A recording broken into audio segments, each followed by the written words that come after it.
Hi there, Dr. Zwelling, and I want to talk to you this week in our bi-weekly video about a tragedy, the death of an actor, Mr. Gandolfini. I didn't know him.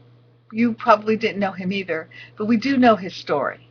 The story of the person who thinks they're healthy and suddenly dies of a heart attack or a stroke. It is tragic, absolutely tragic. And what's even more sad is it doesn't have to happen. You know, someone just didn't ask the question that we ask here all the time. Am I really healthy? Have I invested everything in my health? And when it comes to your blood vessel wall, what is my particle number, and do I have any inflammation? If I have plaque, is it stable? Is it cold? Or could it rupture?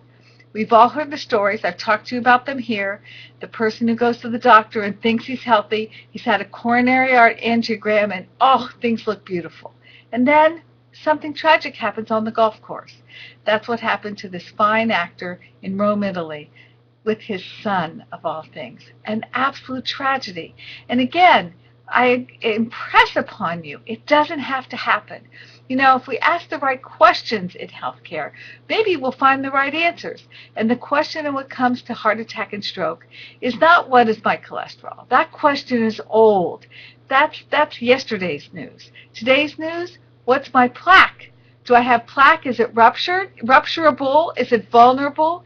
How many particles do I have? Do I have any inflammation? Am I safe? Those are the questions we need to ask.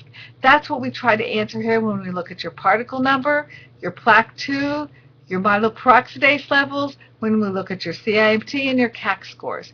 We monitor those things over time.